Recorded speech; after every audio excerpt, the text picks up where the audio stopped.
તો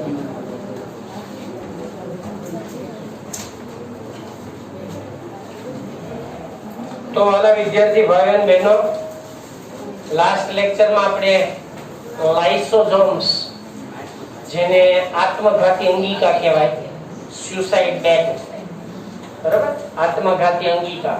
એ અંગિકા એવી છે પોતે જ મરે પછી બીજાને પણ લેતી જાય, બરાબર. એટલે આપણે એના આત્મઘાતી શબ્દ પ્રયોગ એના માટે વૈજ્ઞાનિકો દ્વારા પણ કરવામાં આવેલો છે. નેક્સ્ટ ટોપિક છે એના પછીનો, હવે એમાં રસધાની, બરાબર, એના વિશે ચર્ચા કરીએ. નેક્સ્ટ ટોપિક એના પછીનો રસધાની, જેને અંગ્રેજીમાં આપણે વેક્યુલ્સ તરીકે ઓળખવામાં આવે છે. હવે રસધાની શું છે, કયા પ્રકારની કોષોમાં જોવા મળે છે અને એમાં શું આવેલું હોય છે, સંગ્રહાયેલું શું હોય છે. સૌથી પહેલા તો રસધાની વનસ્પતિ કોષની લાક્ષણિકતા છે. નિમ્ન કક્ષાના પ્રાણીઓ સિવાય અન્ય કોઈ પ્રાણીઓમાં રસધાની જોવા મળતી નથી. પ્રાણી કોષમાં રસધાની હોય ન હોય તો કેવી હોય, નાની, જેને કઈ કહેવાય, આકુંચક રસધાની, બરાબર, જેને આપણે આકુંચક રસધાની તરીકે ઓળખીએ છીએ. તો રસધાની એ વનસ્પતિ કોષની લાક્ષણિકતા છે. ભાઈ આ બાજુ ધ્યાન આપજો. રસધાની એ વનસ્પતિ કોષની લાક્ષણિકતા છે અને સૌથી મોટામાં મોટી જો કોઈ અંગિકા હોય ને, જો આપણે રસધાનીની અંગિકા ગણીએ એટલા માટે હો, કોષમાં સૌથી મોટી જો કોઈ અંગિકા હોય ને, જો રસધાનીની અંગિકા ગણીએ તો પહેલા કહું છું તો એ રસધાની છે. કેમ કે લગભગ કોષના 90% જેટલો વિસ્તાર કોણ રોકે છે વનસ્પતિ કોષમાં? રસધાની. એટલે સૌથી પહેલા તો આપણે કોષની અંદર રસધાની જે છે એને આપણે સમજીએ, બરાબર. કારણ કે વનસ્પતિ કોષની આપણે જો રચના વિશે તમે બધા જાણો છો કે આ એક વનસ્પતિ કોષ છે. સૌથી કોષની બહાર શું આવેલું હોય? કોષ દીવાલ. અંદરના ભાગની કોષ રસ પટલ અથવા કોષ રસ સ્તર, અને એની અંદરના ભાગે કોષ રસ આવેલો હોય અને આ કોષમાં આવેલો કોષ રસ વિહીન વિસ્તાર, ધ્યાન આપજો શબ્દ જે પ્રયોગ કરું છું, કોષમાં આવેલો કોષ રસ વિહીન વિસ્તાર. કોષ રસ વિહીન નો અર્થ શું થયો? કે જ્યાં તમે કોષ મૂક્યો છે, મતલબ જ્યાં કોષ રસ નથી એ ભાગમાં શું છે? રસધાની છે. રસધાની છે. જ્યાં રસધાની છે એ ભાગમાં કોષ રસ છે નહીં. અને આ એનું કોષ કેન્દ્ર છે. એટલા માટે એવું કહેવામાં આવે છે કે વનસ્પતિ કોષમાં કોષ કેન્દ્ર સેન્ટરમાં નથી હોતું, કેન્દ્રમાં નથી હોતું. ક્યાં હોય છે? સાઈડમાં. શા માટે? કઈ? કેમ કે એમાં સૌથી મોટી રસધાની આવેલી છે જે કોષનું 90% જેટલું કદ રોકે છે. આ કારણ પૂછાય, થિયરી જો હોય 2 માર્ક્સની તો હું કારણ પૂછી શકે છે, બરાબર. ઓબ્જેક્ટિવમાં પૂછી શકાય, કારણ કે કરીને 2-3 મુદ્દા તમને નીચે આપી દીધા હોય. તો આની અંદર આ જે આપણને જે જોવા મળે છે એ અંગિકા જે છે એ છે રસધાની. આને આપણે રસધાની તરીકે ઓળખીએ છીએ. રસધાનીની અંદર આવેલો રસ, રસધાનીમાં પણ રસ સંગ્રહાયેલો હોય. જે કોષની અંદર, યાદ રાખો ભાઈ, કોષની અંદર વધારાનો જે કોઈ પણ રસ હોય ને, ખોરાક સંગ્રહિત કણો હોય, આયનો હોય, અલગ અલગ પ્રકારના મતલબ પાણી હોય, આવા જે ઘટ્ટ પદાર્થો કોઈ એવા હોય, એ બધા અંદર સંગ્રહાયેલા હોય. એને શું કહેવાય? ધાની રસ કહેવાય. શું કહેવાય એને? ધાની રસ. આનું ઊંધું કરી નાખવાનું. રસ ધાની અંદર હોય એને શું કહેવાય? ધાની રસ. આ જે છે બધો એ શું થયો? એનો કોષ રસ. સમજ્યા વસ્તુ? એટલે આ છે ધાની રસ, જે રસધાનીમાં આવેલો હોય એને કયો રસ કહેવાય? ધાની રસ. અને બાકી બીજી વસ્તુ, આ રસધાનીની ફરતે જે પટલ આવેલું હોય, આ પટલ, એને ટોનોપ્લાસ્ટ કહેવાય. શું કહેવાય એને? ટોનોપ્લાસ્ટ. આ શબ્દો યાદ રાખજો. અને ટોનોપ્લાસ્ટ કહેવાય. તો રસધાની વિશેની જે આપણે વાત કરીએ છીએ બરોબર. એમાં આપણે સૌથી પહેલા સેન્ટેન્સમાં એવું લખી શકાય કે રસધાની એ વનસ્પતિ કોષની લાક્ષણિકતા છે. જેમ આપણે કોષ દિવાલમાં લખ્યું હતું, ખ્યાલ છે ને તમને? બરાબર. પણ એટલે આપણી લાક્ષણિકતા છે, બરાબર, એવું કહી શકાય છે. પ્રાણી કોષમાં શું હોય? રસધાનીનો અભાવ હોય. પરંતુ જો હોય, બરાબર, પરંતુ જો હોય તો પ્રમાણમાં કેવી હોય? પ્રમાણમાં ખૂબ નાની. બરાબર, પ્રમાણમાં ખૂબ નાની હોય. તેથી તેને કઈ રસધાની કહેવાય? આપણે આકુંચક રસધાની. આકુંચક રસધાની કહે છે. હવે બીજો પ્રશ્ન એ થાય કે તો કયા પ્રાણીઓમાં હોય? બધામાં હોય? આકુંચક રસધાની કયા પ્રાણીઓમાં હોય? શેમાં હોય? નાના એટલે અમીબા, પછી પેરામીશિયમ, એ બધામાં જોવા મળશે. ઉદાહરણ તરીકે યાદ રાખજો, આકુંચક રસધાની ઉદાહરણ તરીકે આપણે બધા જાણીએ છીએ ભાઈ કે અમીબા અને પેરામીશિયમ આવા કેટલાક એવા પ્રાણીઓ છે કે જેની અંદર આકુંચક રસધાની જોવા મળે છે. હવે રસધાની ની વનસ્પતિમાં કેટલો ભાગ રોકે શું છે એની રચના વિશે આપણે ફરી વાત કરીએ. અહીંયા જે મેં હમણાં વાત કરી તમને, બરાબર, કે રસધાની જે છે એ વનસ્પતિ કોષનો કેટલા ટકા જેટલો વિસ્તાર રોકે છે? એટલે વનસ્પતિ કોષમાં, બરાબર, વનસ્પતિ કોષમાં 90% જેટલો વિસ્તાર, 90% જેટલો વિસ્તાર રસધાની દ્વારા રોકાયેલો હોય છે. રસધાની દ્વારા રોકાયેલો હોય છે. આપણે થોડીક સરળ ભાષાનો શબ્દ પ્રયોગ કરીએ છીએ જેથી તમે સરળતાથી સમજી શકો અને યાદ રાખી શકો. બરાબર, 90% જેટલો વિસ્તાર જે છે ધાની મતલબ રસધાની જે છે એના દ્વારા રોકાય છે, જેથી કોષ કેન્દ્ર મધ્યમાં હોતો નથી. કમ્પ્લીટ આટલી વસ્તુ એટલે કોષ કેન્દ્ર મધ્યમાં ન થતું. હવે બીજી વસ્તુ આપણે જે વાત કરીએ કે ભાઈ તો આ રસધાનીની અંદર શું હોય? શું હોય અંદર? અને આ બીજી વસ્તુ, રસધાની જે આવરણ વડે પટલમય રચના વડે ઘેરાયેલી હોય એને શું કહેવાય? સ્ટોનોપ્લાસ્ટ. ઓબ્જેક્ટિવ પ્રશ્ન અગત્યનો. બરાબર. રસધાની ફરતે આવેલા પટલમય રચનાને અથવા જેના વડે રચાય આવરિત થયેલું છે એ રચનાને શું કહેશું આપણે? ટોનોપ્લાસ્ટ કહે છે. ઓબ્જેક્ટિવ પ્રશ્ન, ટોનોપ્લાસ્ટ કહે છે. ઓકે, ચાલો આ વાત થઈ ટોનોપ્લાસ્ટ ની. હવે આપણે અંદર બાજુ જોઈએ તો અંદરના બાજુ શું છે ભાઈ? રસધાનીમાં આવેલા રસને શું કહેવાય? ધાની રસ કહે છે. હવે એમાં અંદર શું હોય? ધાની રસમાં અંદર શું હોય ભાઈ? સૌથી પહેલા તો અંદરના ભાગે એટલે કે ધાની રસમાં એક તો પાણી હોય,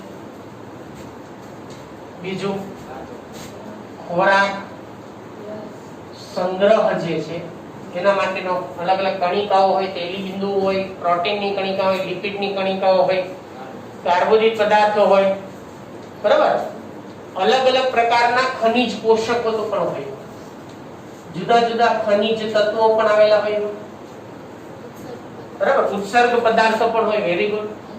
એમાં ઉત્સર્ગ પદાર્થો પણ આવેલા હોય અને એની સાથે સાથે ઘણા બધા અન્ય દ્રવ્યો પણ આવેલા હોય.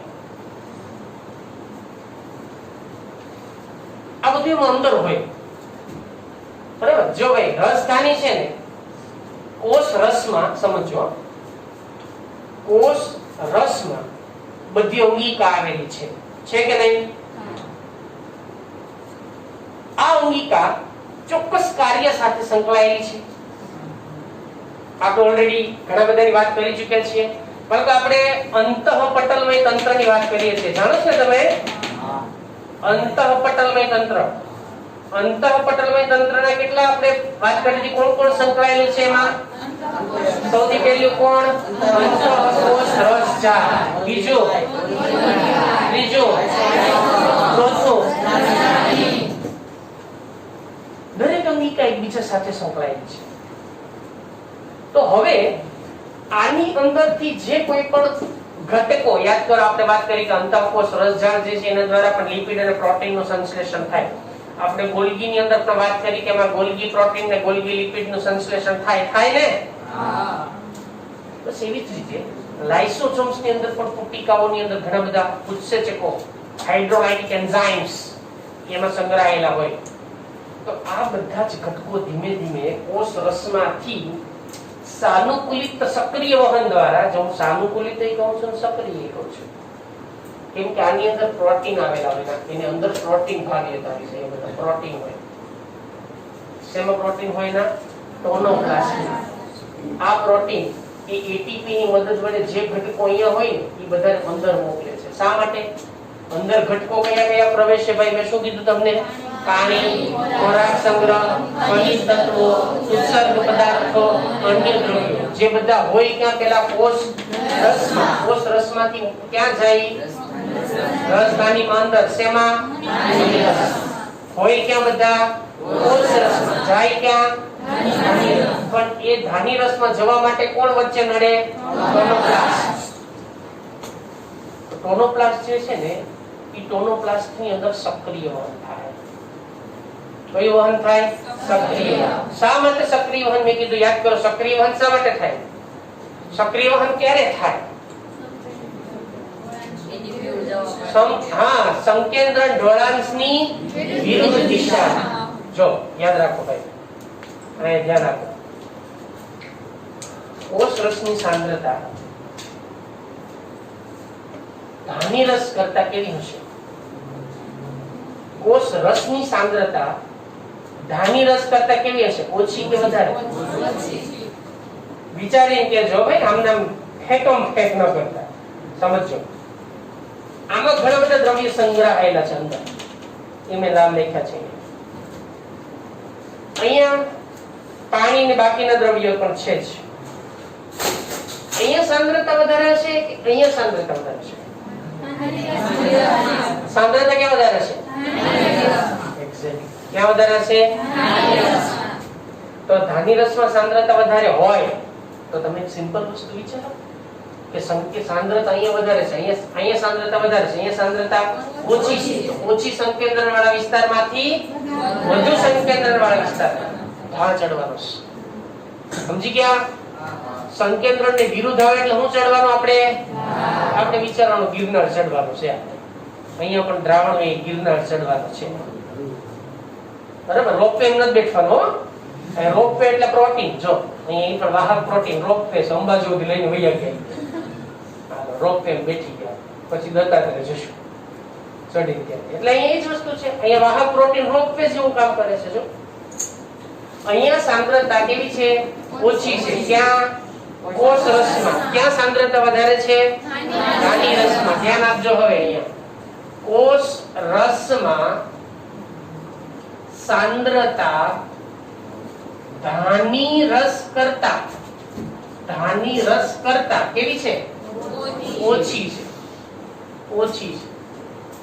તેથી દ્રવ્યોનું વહન સમજી ગયા ને? દ્રવ્યોનું વહન વાહક પ્રોટીનની મદદ વડે, વાહક પ્રોટીનનો ઉપયોગ થાય. એટલે મેં હમણાં તમને કીધું એમ રોપવે જેવી વાત આવી ગઈ કે નહીં? તો તે વાહક પ્રોટીન જે છે, વાહક પ્રોટીન કયું પ્રસરણ કરે બાળકો? કયું પ્રસરણ થઈ ગયું? સાનુકૂલિત થયું. પણ સાનુકૂલિત થયું પણ ફરજિયાત અહીંયા આપણે શું કીધું? સાંદ્રતા કેવી છે? કોષ રસમાં ઓછી છે. ધાની રસની સાંદ્રતા વધુ છે. તેથી દ્રવ્યોનું વહન વાહક પ્રોટીન દ્વારા એટીપી નો ઉપયોગ કરીને, કોનો ઉપયોગ કરીને? એટીપી નો ઉપયોગ કરી સક્રિય વહન દ્વારા, સમજો, સક્રિય વહન દ્વારા ક્યાંથી ક્યાં જશે? ક્યાંથી? કોષ રસમાંથી ધાની રસમાં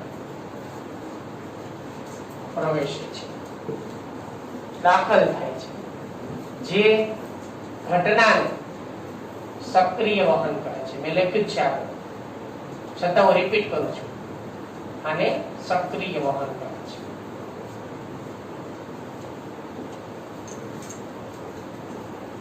ખ્યાલ આવી ગયો બધાને ભાઈ? સાંદ્રતા કોષ રસમાં કેવી છે? ઓછી. ક્યાં વધારે છે? એટલે આપણે એમ માનીએ કે ગિરનાર ચડવામાં આપણે નીચે તળીએ છે અત્યારે, એટલે જમીન ઉપર છે અત્યારે, ઉપર નથી ગયા છે, પેલા પગથિયે છે, માનો ને. એટલે ત્યાં ઢાળ ધીમે ધીમે હવે ઓછો છે. હવે ઓછાથી આપણે કઈ ઢાળ તરફ જવાનું છે? વધારે ઊંચાઈ તરફ જશું ને. તો ઓછા ઊંચાઈથી આપણે કોઈ તરફ જવાનું છે?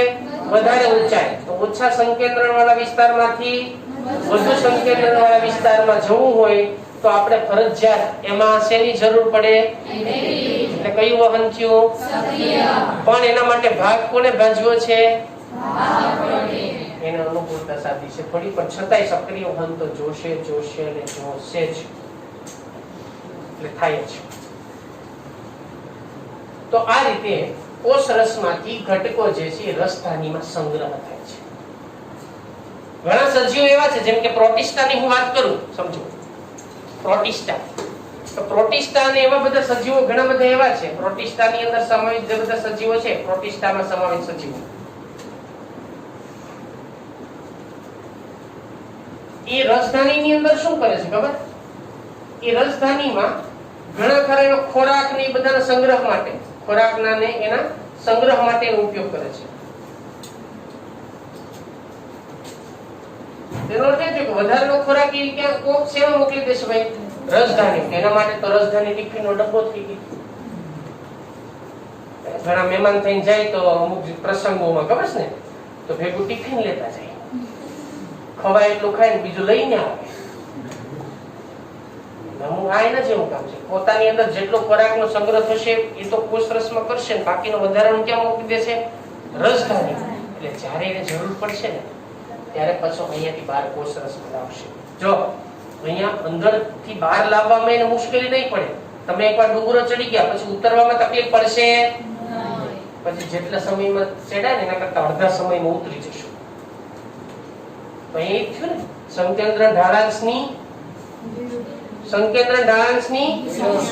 દિશામાં. અહીંયાથી અહીંયા એટલે સંકેન્દ્ર ઢાળાંશની દિશામાં તે ઘટકો. તો આ રીતે બાળકો રસધાની, બરાબર? એ રસધાની શું છે, શેમાં આવેલી હોય, શું કાર્ય કરે છે, કયા ઘટકોનો સંગ્રહ કરે છે અને એની રચના શું છે, એના વિશે આ લખી લો. ચાલો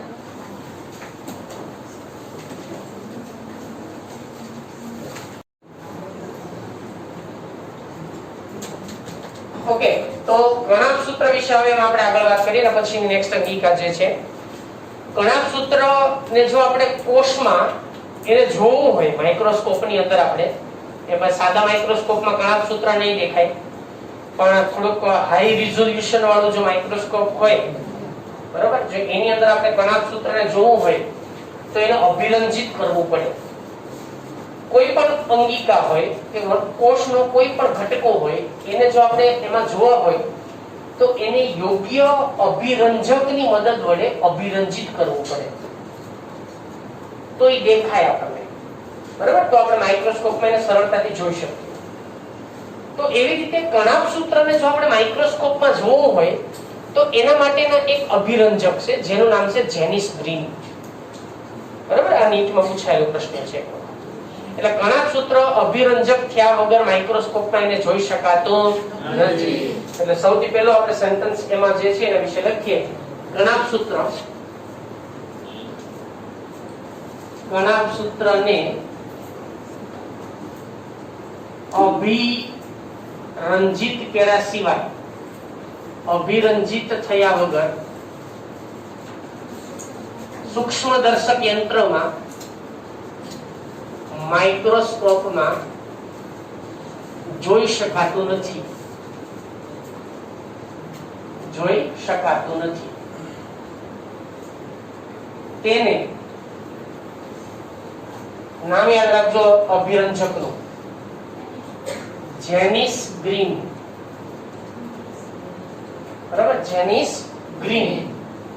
અભિરંજક વડે, અભિરંજક વડે અભિરંજિત કરવામાં આવે છે. બરાબર, અભિરંજિત કરવામાં આવે છે. આ પહેલું ખાસ પહેલી વસ્તુ યાદ રાખવાની. હવે બીજું, કયા વૈજ્ઞાનિક દ્વારા એની શોધ કરવામાં આવી છે અને કયા કયા વૈજ્ઞાનિક દ્વારા એની અંદર એનું નામ આપવામાં આવ્યું છે એના વિશેની વાત. એ ઓબ્જેક્ટિવ પ્રશ્ન નીટ માટે ખાસ. સૌથી પહેલા ઓલ્ટમેન નામના એક વૈજ્ઞાનિક, ઓલ્ટમેન. બરાબર, ઓલ્ટમેન, ઓલ્ડમેન નહીં હો, ઓલ્ટમેન. ઓલ્ટમેન નામના વૈજ્ઞાનિક, આ વૈજ્ઞાનિકનું નામ છે. ઓલ્ટમેન દ્વારા એને ઓળખવામાં આવી અંગિકાને પહેલા કહેવામાં આવ્યું બાયોપ્લાસ્ટ. પહેલા એનું નામ માઇટોકોન્ડ્રિયા નતું, પહેલા શું નામ આપ્યું હતું એને? બાયોપ્લાસ્ટ. આવું નામ આપ્યું. બાયોપ્લાસ્ટ નામ કોણે આપ્યું? ઓલ્ટમેન નામના વૈજ્ઞાનિક. એના પછી એની અંદર કિંગ્સબર્ગ નામના જે વૈજ્ઞાનિક છે, કિંગ્સબર્ગ બીજા વૈજ્ઞાનિક, કિંગ્સબર્ગ નામના વૈજ્ઞાનિક, એને એનું કોષમાં સ્થાન ક્યાં છે અને એની સંખ્યા કેટલી હોય, બરાબર, એના વિશેની માહિતી આપી. કિંગ્સબર્ગ નામના વૈજ્ઞાનિક, બરાબર, એના દ્વારા એની કોષમાં સ્થાન ક્યાં છે અને એની સંખ્યા કેટલી હોય કોષમાં એના વિશેની માહિતી આપી. એના પછી એક વૈજ્ઞાનિક નામ છે બેન્ડા. બેન્ડા હો, ડેન્ડા નહીં, બેન્ડા. બેન્ડા નામના જે વૈજ્ઞાનિક છે એ વૈજ્ઞાનિક દ્વારા કણાભસૂત્ર, માઇટોકોન્ડ્રિયા એવું નામ બેન્ડાએ આપ્યું છે. બરાબર, એટલે કણાભસૂત્ર એવું નામ બેન્ડા નામના વૈજ્ઞાનિક દ્વારા આપ્યું છે, નામ આપવામાં આવ્યું. આ વૈજ્ઞાનિકોનો ફાળો છે, યાદ રાખજો કે કયા કયા વૈજ્ઞાનિકે કણાભસૂત્રની રચના અને કણાભસૂત્ર વિશેની સંશોધનમાં યોગદાન આપેલું છે. તો ઓલ્ટમેન, કિંગ્સબર્ગ અને બેન્ડા. નામ કોણે આપ્યું છે કણાભસૂત્ર? બેન્ડા નામના વૈજ્ઞાનિક જે છે એના દ્વારા નામ આપવામાં છે. ચલો હવે આપણે વાત કરશું એની સંખ્યા વિશે, કે કણાભસૂત્રની સંખ્યા કોષમાં કેટલી હોય અને એનો કદ અને આકાર કેવો હોય. તો સૌથી પહેલા તો સંખ્યા. જો એક વસ્તુ યાદ રાખો, દરેક કોષમાં કણાભસૂત્રની સંખ્યા ક્યારેય સરખી હોતી નથી. એ કોષ કઈ અંગમાં આવેલો છે, કઈ પેશીની રચનામાં છે અને એનું કાર્ય શું છે એના આધારે એની સંખ્યા હોય. જેમ કે તમે બધા જાણો છો કે કણાભસૂત્રને આપણે પાવર હાઉસ કહેવાય કે નહીં? અને આપણે કોષનું શું કહેવાય? શક્તિ ઘર કહેવાય અને પાવર હાઉસ કહેવાય. હવે આ જે પાવર હાઉસ તરીકે આપણે ઓળખીએ છીએ, શા માટે પાવર હાઉસ કહેશું આપણે? એટીપી નું નિર્માણ થાય. એટીપી નિર્માણ ક્યારે જરૂરી છે કયો તો? જ્યારે કોષને કાર્ય કરવાનું હોય ત્યારે એને એટીપી જોશે. હવે તમે વિચારો કે પક્ષીની પાંખો ને એના ઉપાંગો કરતા, એના પગ કરતા વધારે કાર્ય કોને? પગને કરવાનું છે, પાંખોને કરવાનું છે? તો કણાભસૂત્રની સંખ્યા કયા કોષોમાં વધારે હોય? પાંખોના કોષો. સમજાયો તમે? એટલે કે જે કોષમાં વધારે કાર્ય કરવાનું છે એ કોષની અંદર કણાભસૂત્રની સંખ્યા વધારે પ્રમાણમાં જોવા મળવાની છે. જે કોષને ઓછું કાર્ય કરવાનું છે એ કોષોમાં કણાભસૂત્રની સંખ્યા ઓછી હોવાની છે. તો કણાભસૂત્રની સંખ્યાનો મુખ્ય આધાર કોના ઉપર છે ભાઈને? કોષની કાર્ય પદ્ધતિ. બરાબર, એટલા માટે આપણે એની અંદર એમ કહી શકાય છે કે પ્રત્યેક કોષમાં લગભગ એની સંખ્યા જે છે જુદી જુદી હોય છે. બરાબર, પ્રત્યેક કોષમાં તેની સંખ્યા જુદી જુદી હોય, પણ સામાન્ય કેટલી હોય એ તો આપણે જાણવું જોઈએ ને. હે ભાઈ, સામાન્ય કેટલી હોય? સામાન્ય રીતે તેની સંખ્યા એક કોષની અંદર 1000 થી લઈ અને 1600 જેટલી હોય.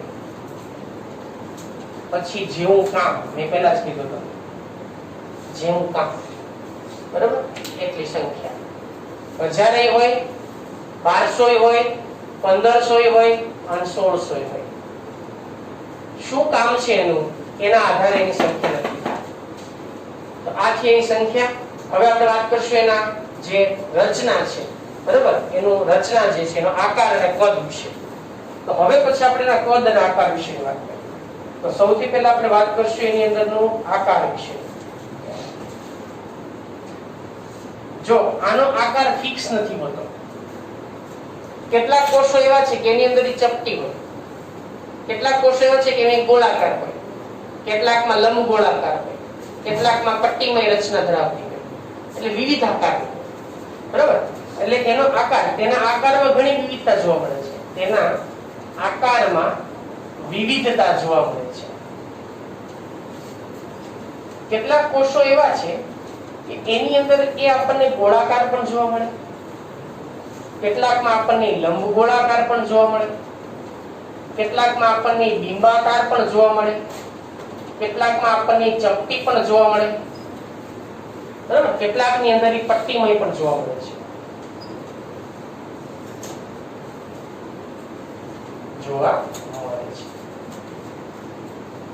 તો આ એના આકારની વાત છે. તો પહેલા આપણે એની વાત કરી કોની? સંખ્યા. પછી આપણે વાત કરી કોની? એનો આકાર. બરાબર. ચલો હવે એના પછી આપણે વાત કરશું કદ વિશે. જો ઓબ્જેક્ટિવ પ્રશ્ન ખાસ યાદ રાખજો એનું કદ.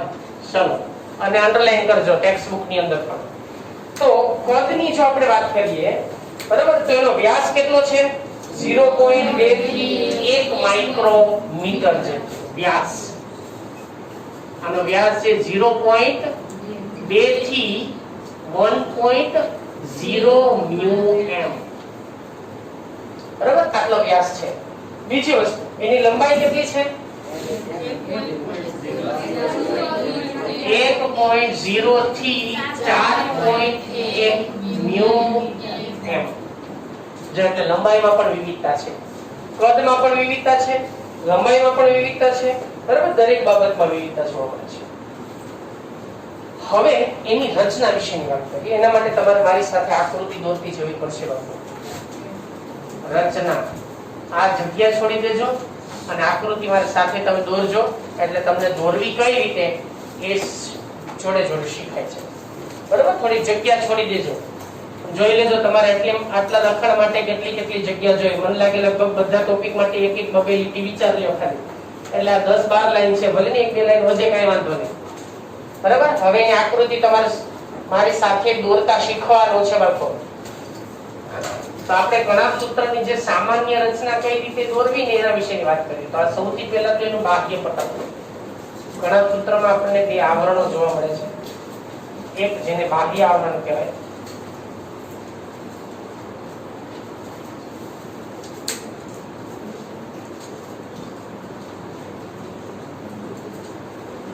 આ ગણાંક સૂત્રનું બાહ્ય આવરણ છે અને બાહ્ય પટલ કહેવાય. બરાબર, બાહ્ય પટલ, બાહ્ય આવરણ. પછી બીજું એનું અંતઃ આવરણ. એનું અંતઃ આવરણ જે છે ને એ આંગળી જેવા પ્રવર્ધો એના આધારકમાં વિભાજન કરશે. એટલે જો આ રીતે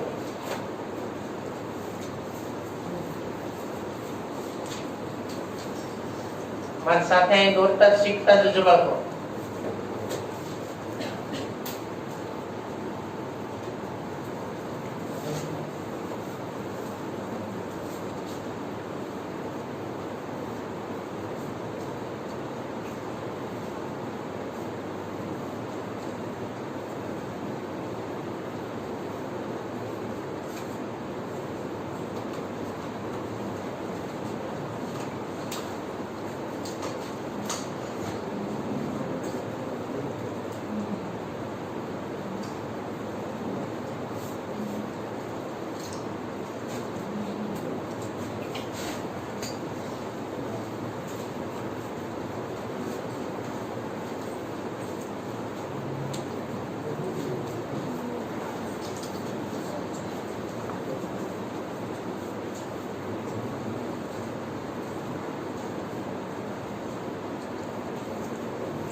ચલો સૌથી બહારના આવરણ, સૌથી બહારનું કયું? બાહ્ય પટલ, બ્લેક કલર ની લાઈન, કાળી રેખા, બરાબર. ચલો એના પછી નીચેના ભાગે આવેલી અંતઃપટલ, અંતઃપટલ. હવે જો બે પટલ વચ્ચે અવકાશ છે ને, એને આંતરપટલીય અવકાશ કહેવાય. શું કહેવાય એને? આંતર. બે પટલ વચ્ચે આ જગ્યા છે ને, બધી આ બધી જગ્યાઓ છે કે નહીં? અહીંયા આ વચ્ચે પણ જો આ બધી જગ્યા વચ્ચે પણ જાય. આ બધી આ જે જગ્યા છે, બરાબર, અહીંયા વચ્ચે જગ્યા છે આ બધી, એમાં એને આંતરપટલીય અવકાશ કહેવાય. આ બધી જગ્યા, તો એની હું વાત કરું છું. એને કહેવાય આંતરપટલીય અવકાશ. હવે એની અંદરના ભાગે આ જે વચ્ચેનો જે ભાગ છે બધો, એને આધારક કહેવાય. શું કહેવાય એને? આધારક. અંગ્રેજીમાં આપણે એને સ્ટ્રોમા કહેવાય, સ્ટ્રોમા. હવે જો તો આ આંગળી જેવો પ્રવર્ધ લંબાડો અંદર આધારકમાં, એને ક્રિસ્ટી કહેવાય. શું કહેવાય એને? ક્રિસ્ટી. ક્રિસ્ટી. ઈ ક્રિસ્ટી ઉપર લાલ લાલ માથા દેખાય, આ લાલ ટપકા દેખાય છે, એને F1 કણ કહેવાય.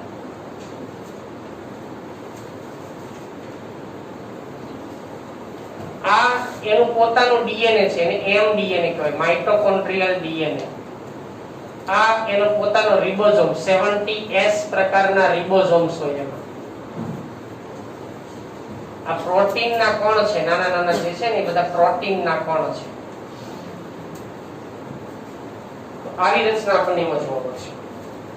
ચલો હવે આપણે સમજીએ સૌથી પહેલા તો એમાં શું આવેલું હોય, બરાબર. અને ઓક્સિઝોમ્સ, F1 કણનું બીજું નામ છે બાળકો ઓક્સિઝોમ્સ. યાદ રાખજો, ઓક્સિઝોમ્સ કહેવાય. આ નામ યાદ રાખજો. આધારક એટલા વચ્ચેનો બધો ભાગ, આ ભાગ, બરાબર, એના આધારક કહેવાય. ચલો હવે આપણે બધા ભાગ વિશેની સમજૂતી મેળવી લઈએ. આપણે પહેલા સૌથી પહેલા તો એની રચનાની અંદર બે પટલ આવેલા હોય. કણાભસૂત્રની કણાભસૂત્ર પટલમય અંગિકા છે, બેવડા પટલમય અંગિકા છે. કણાભસૂત્ર કેવી છે? બેવડા પટલમય અંગિકા છે. એમાં કેટલા પટલ કે કેટલા આવરણ હોય? બે. તો એમાં બે આવરણો આવેલા હોય છે, બે આવરણ આવેલા હોય. સૌથી પહેલું કયું? બાહ્ય પટલ, બાહ્ય પટલ. અને બીજું કયું? અંતઃપટલ. બે આવરણો કહેવાય. બાહ્ય પટલ જે સીધું બહારની બાજુએ આવેલું અને સળંગ આવરણ છે, એ કઈ પ્રવર્ધ બનાવતું નથી. એટલે બાહ્ય પટલ જે છે ને એ બહારની બાજુએ આવેલું, બહારની બાજુએ આવેલું, બરાબર. અને બીજું ખાસ સળંગ આવરણ છે, સળંગ આવરણ છે, સળંગ આવરણ છે. બાહ્ય પટલ સળંગ આવરણ છે. હવે એના પછીનું કયું આવશે? અંતઃપટલ. બાહ્ય પટલના નીચેના ભાગે આવેલ, નીચેના ભાગે આવેલ, બરાબર, નીચેના ભાગે આવેલ આવરણ. હવે આ આવરણ સળંગ નથી હોતું. જો છે કે સળંગ, એ આધારકમાં શું ઉત્પન્ન કરે છે? આંગળી જેવા પ્રવર્ધો, બરાબર. જે આધારકમાં એક પ્રવર્ધોનું નિર્માણ કરે છે. એના માટે ટેક્સ્ટબુકની અંદર એક શબ્દ છે તમને વાપર્યો છે કે એ આધારકમાં અંતરવલનથી પ્રવર્ધોનું નિર્માણ કરે. અંતરવલન એટલે અંદર લંબાવવું, બરાબર. એમાં અંતરવલનથી પ્રવર્ધોનું નિર્માણ કરે છે, પ્રવર્ધોનું નિર્માણ કરે છે, જેને ક્રિસ્ટી કહે છે. શું કહેવાય એને? ક્રિસ્ટી. જેને આપણે ક્રિસ્ટી કહે છે. ચલો, ક્રિસ્ટી એટલે શું? તો કે અંતઃપટલમાંથી ઉદ્ભવતી પ્રવર્ધમય રચનાને શું કહેવાય?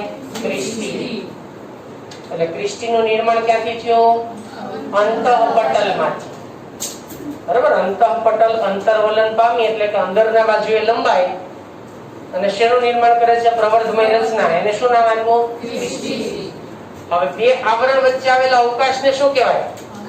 આંતરપટલીય અવકાશ. બરાબર, એટલે બે આવરણો વચ્ચે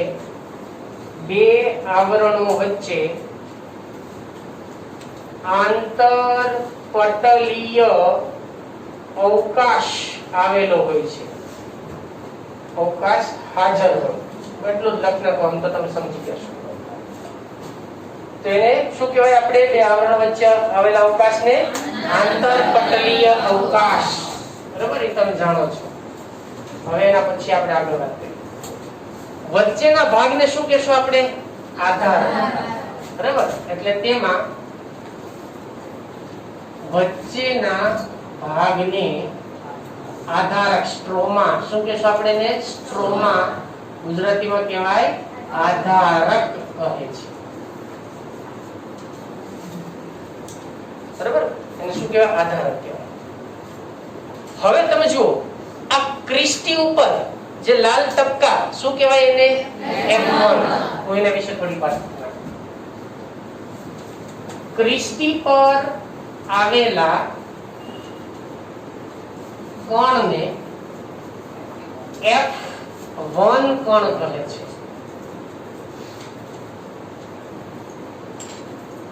જે એટીપી નિર્માણની ક્રિયા સાથે એટલે ઓક્સિડેશનની ક્રિયા સાથે, બરાબર, અને ઓક્સિડેશનની પ્રક્રિયા સાથે સંકળાયેલ હોય છે. ઓક્સિડેશન એની સાથે સંકળાયેલ હોય છે.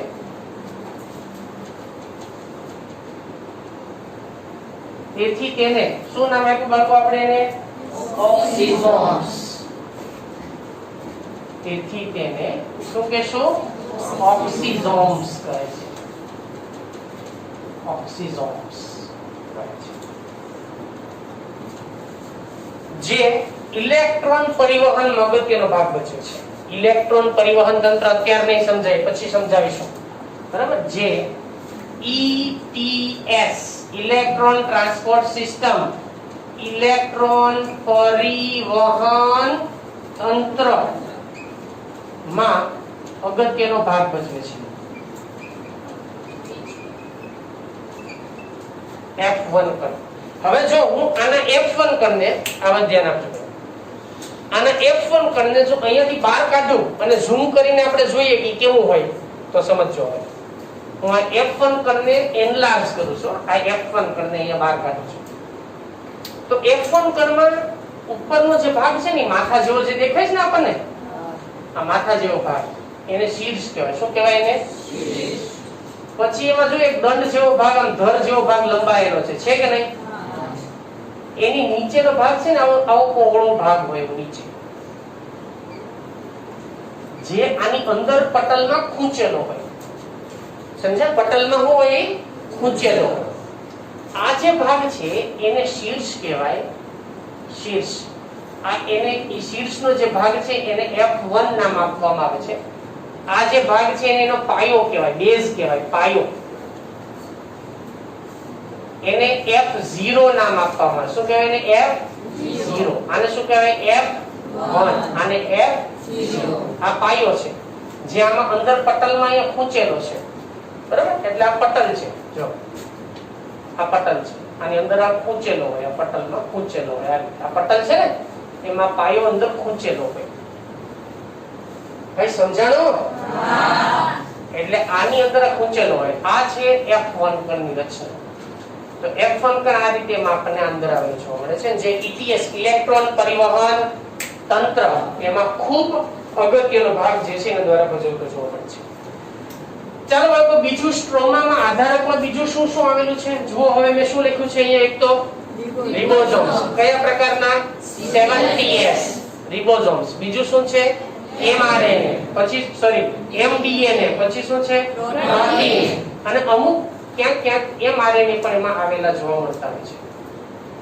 એને mRNA એટલે RNA ટૂંકમાં હું અહીંયા વાપરું છું RNA સેન્ટેન્સ. એટલે કે હવે હું લખું છું આધારકમાં mDNA, RNA, 70S ribosomes અને પ્રોટીન આવેલા હોય છે. બરાબર? આવેલા હોય છે. ચલો અંદર શું આવેલું છે એના વિશેની મેં વાત કરી કે અંદરના ભાગે આપણે કણસૂત્રની અંદરના ભાગે શું આવેલું છે એના વિશેની વાત કરી. હવે એક વસ્તુ ધ્યાન રાખજો બાળકો. કણસૂત્રમાં mDNA, પ્રોટીન, RNA આ બધી રચના છે. એટલે કણસૂત્ર સ્વયં બેવડાતી અંગિકા છે. આ ખાસ બાબત નોંધ કરો. સ્વયં બેવડાતી અંગિકા એટલે શું? પોતે જ પોતાના જેવી અંગિકા નિર્માણ કરવાની ક્ષમતા ધરાવે છે. જેમ કોષ વિભાજન થાય બરાબર ત્યારે એક કોષમાંથી કેટલા કોષ બને? આ બે કોષનું નિર્માણ થાય, એક કોષમાંથી બે કોષ બને ત્યારે જનીનદ્રવ્ય બેવડાય. બરાબર? પણ અંગિકા સામાન્ય રીતે બેવડાતી નથી. પણ અમુક અંગિકાઓ એવી છે કે જે બેવડાઈ શકે છે. એમાંની એક અંગિકા એટલે કઈ? આ કણાભસૂત્ર. એટલે ખાસ ધ્યાન રાખજો કે કણાભસૂત્રમાં પોતાનું ડીએનએ છે. એના mDNA નો અર્થ થાય માઇટોકોન્ડ્રિયલ ડીએનએ. માઇટોકોન્ડ્રિયા એટલે આપણે એને શું કહેવાય? કણાભસૂત્ર. માઇટોકોન્ડ્રિયા એટલે કણાભસૂત્ર. કણાભસૂત્ર માઇટો ઉપરથી m લીધેલું છે, mDNA એટલે માઇટોકોન્ડ્રિયલ ડીએનએ એટલે કણાભસૂત્રીય ડીએનએ. બરાબર? એટલે હું એ સેન્ટેન્સ લખું છું કે કણાભસૂત્ર સ્વયં બેવડાતી અંગિકા છે. સ્વયં બેવડાતી અંગિકા છે. એ સ્વયં રીતે બેવડાય છે કારણ કે એમાં પોતાનું ડીએનએ આવેલું છે. એની અંદર પોતાનું પ્રોટીન પણ સંગ્રહાયેલા છે અને એમાં પોતાનું RNA છે. તો RNA પણ છે, પ્રોટીન ડીએનએ પણ છે, mDNA. એટલા માટે પોતે સ્વયં રીતે બેવડાતું હોય છે. ખાસ કરીને ડીએનએ ને કરીને એટલે આને સ્વયં બેવડાતી અંગિકા. બાકીની અંગિકા બેવડાતી નથી પણ આ અંગિકા બેવડાય છે. હવે બે વાત છે આના કાર્ય વિશે. કણાભસૂત્રનું કાર્ય શું છે? તો કણાભસૂત્ર જે છે કઈ પ્રક્રિયા સાથે સંકળાયેલી છે બાળકો? શ્વસનની ક્રિયા. કઈ પ્રક્રિયા? શ્વસનની પ્રક્રિયા. અને શ્વસનની ક્રિયાની સાથે સંકળાયેલી છે એટલા માટે એમાંથી શું ઉત્પન્ન થાય? એટીપી. એટીપી એટલે એટલા માટે આપણે એને શું કહે? કોષનું પાવર હાઉસ. હવે સમજો એનું કાર્ય શું છે. બરાબર? એટલે શ્વસનની ક્રિયામાં શ્વસન ક્રિયા દરમિયાન હું એમ લખું છું શ્વસન ક્રિયા દરમિયાન એટીપી નું નિર્માણ એટીપી નું નિર્માણ કોના દ્વારા થાય છે ભાઈ? કણાભસૂત્ર દ્વારા થાય. બરાબર? એનું નિર્માણ થાય છે. તેથી તેને પાવર હાઉસ, કોષનું પાવર હાઉસ અથવા આપણે જે નામ આપ્યું શક્તિ ઘર કહે છે.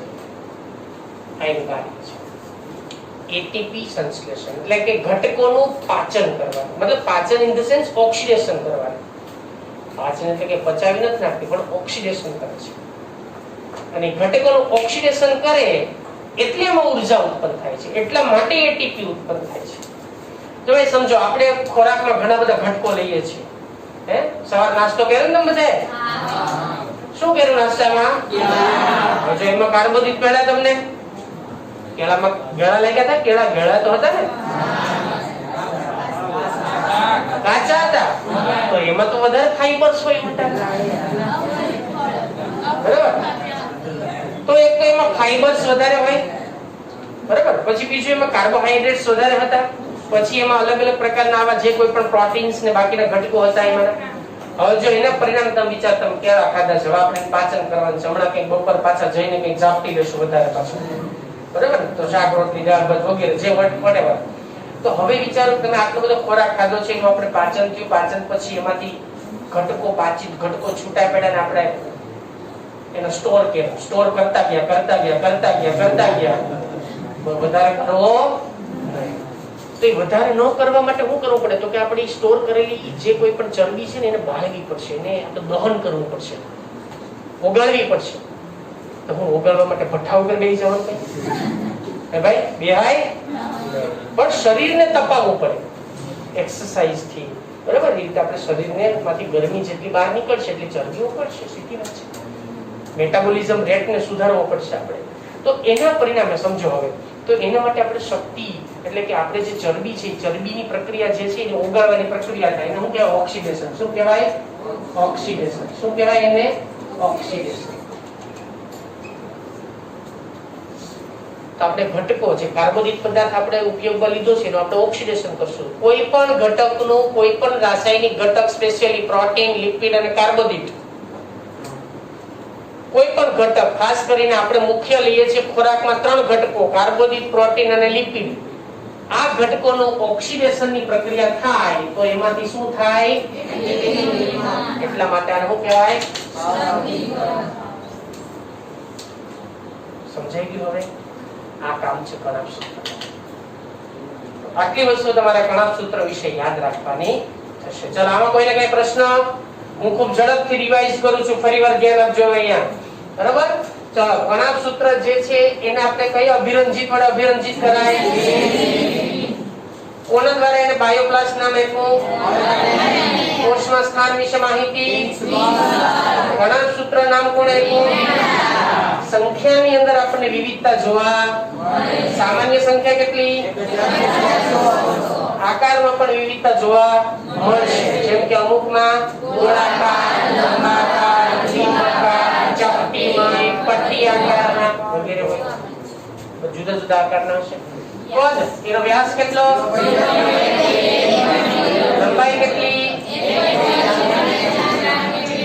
હવે એની રચનાની વાત કરી પછી કે રચનાની અંદર 2 આવરણ હોય, બહારના આવરણને બાહ્ય આવરણ, અંદરના આવરણને અંત આવરણ પ્રવર્ધ બનાવે એને કહેવાય? એને કહેવાય પ્રવર્ધને કહેવાય. બરાબર? ક્રિસ્ટી ક્યાંથી ઉત્પન્ન થાય? અંત આવરણનું પ્રવર્ધમય રચના એને કહેવાય ક્રિસ્ટી. 2 આવરણ વચ્ચેનો અવકાશ શું કહેવાય? અને ક્રિસ્ટી જે છે એના ઉપર આવેલી કઈ એક વિશિષ્ટ રચના શું કહેવાય એને? જે ઓક્સિડેશન સાથે સંકળાયેલી છે એટલે શું કહેવાય? ઓક્સિડેશન સાથે સંકળાયેલી છે, એટીપી ની નિર્માણની પ્રક્રિયા એટલે ઓક્સિજોમ્સ તરીકે ઓળખવામાં આવે છે. એટલે એના વિશેની વાત કરીએ. બીજું કે એમાં એક પ્રક્રિયા થાય, જે પ્રક્રિયા નામ છે ઇલેક્ટ્રોન પરિવહન તંત્ર, એમાં ભાગ લે છે. હવે આની અંદરનો જે દ્રવ્ય છે, અંદરનો જે ભાગ છે એને શું કહેવાય? આધારક પર શું આવેલું છે? ડીએનએ, 70s રિબોસોમ્સ, અને બાકીના અન્ય ઉત્સેચકો બધા એમાં આવેલા છે. બરોબર? એનું કાર્ય શ્વસનની ક્રિયામાં કઈ ઘટકોનું શું કરે? એટલે હું ઉત્પન્ન થાય એટલે એને કહેવાય.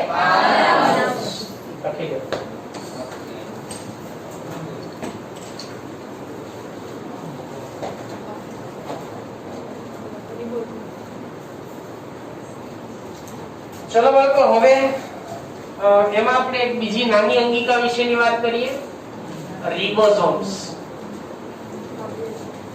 રિબોસોમ્સ વિશે પહેલા સમજી લે, પછી તમે આ બાકીનું જે કંઈ હોય તો લખજો. રિબોસોમ્સ વિશેની સૌથી પહેલી માહિતી એ જ્યોર્જ પેલેરે નામના વૈજ્ઞાનિક આપે છે. બસ આ બાજુ ધ્યાન ભાઈ, હવે પછીની રાતે એમાં તમે જોઈ લેજો. બરાબર? આપણે રિબોસોમ્સ ને સમજીએ. રિબોસોમ્સ માં એની સૌપ્રથમ શોધ જ્યોર્જ પેલેડે 1953 એટલે ઇલેક્ટ્રોન માઇક્રોસ્કોપ ની શોધ પછી, બરાબર. જ્યોર્જ પેલેડે નામના જે વૈજ્ઞાનિક છે એ વૈજ્ઞાનિક દ્વારા આપવામાં શોધ કરેલી છે, એટલા માટે એને પેલેડે કણ પણ કહેવાય, બરાબર. તેથી તેને પેલેડે કણ કહે છે. હવે આપણે અને આના વિશેની માહિતી છે ને જ્યોર્જ પેલેડે પ્રાણી કોષમાં સૌથી પહેલા શોધી હતી, બરાબર. કયા કોષમાં? પ્રાણી કોષમાં, બરાબર. એટલે પેલેડે કણ પણ કહેવામાં એને નામ આપ્યું હતું, અને એના દ્વારા પ્રાણી કોષની અંદર પ્રાણી કોષમાં એને જે સૌપ્રથમ શોધ જે છે એની ત્યારે એમાં. હવે રિબોસોમ્સ એ પટલ વિહીન અંગિકા છે. એ આદિકોષ કેન્દ્રીય કોષમાં પણ હોય અને સુકોષ કેન્દ્રીય કોષમાં પણ હોય, બરાબર. એટલે તે પટલ વિહીન અંગિકા છે જે આદિકોષ કેન્દ્રીય કોષ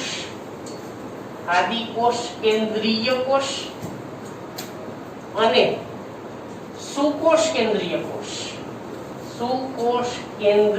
કોષ બંનેમાં જોવા મળે છે.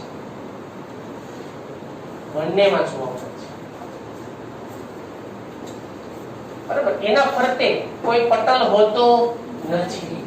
તો બીજો પ્રશ્ન એ છે કે એની રચનામાં શું હોય, શેની બનેલી છે? તો એની રચના આપણે સમજીએ. એની રચના,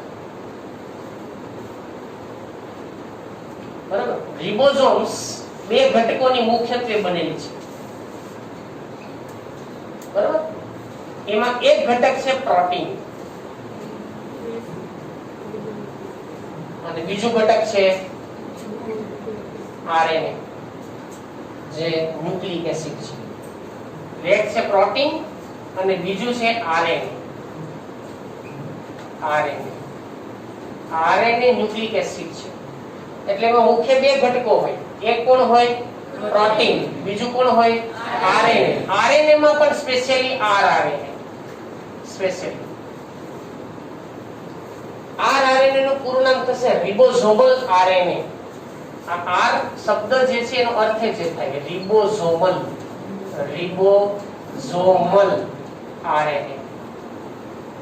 એટલે રિબોસોમ્સ ના બંધારણમાં બે ઘટકો છે. એક કયું? આરએનએ, ન્યુક્લિક એસિડ છે. બીજું કોણ? પ્રોટીન.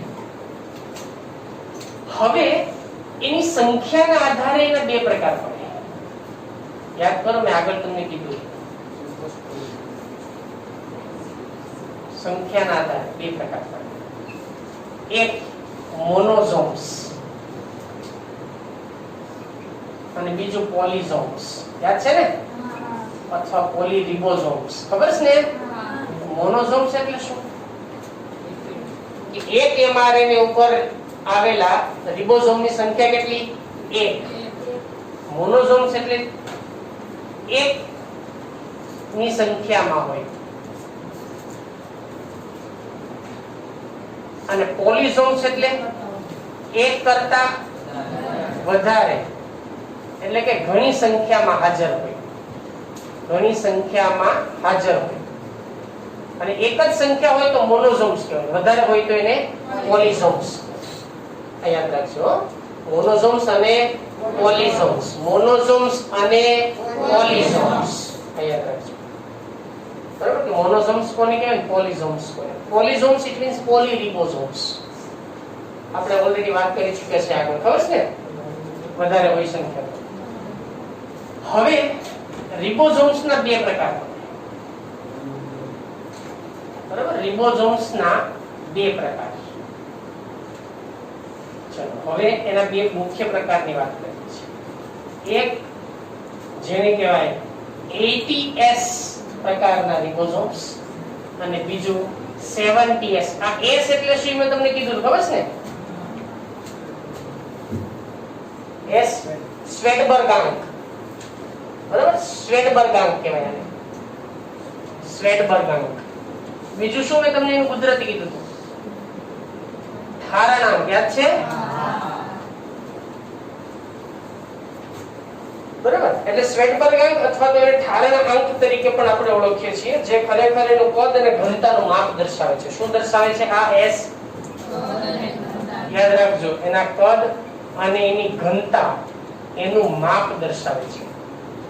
ઘનતાનું માપ દર્શાવે છે. દર્શાવે S 70S પ્રકારના રિબોઝોમ્સ બે સબ યુનિટના એટલે કે બે ઉપ એકમોના બનેલા છે. બે ઉપ એકમો અને બે સબ યુનિટ કહેવાય. બે ઉપ એકમોના બનેલા છે. સરવાળો નહીં કરતા ભાઈ, યાદ રાખજો ખાસ. એક જેને કહેવાય 60S પ્રકારના અને બીજું છે 40S પ્રકારના.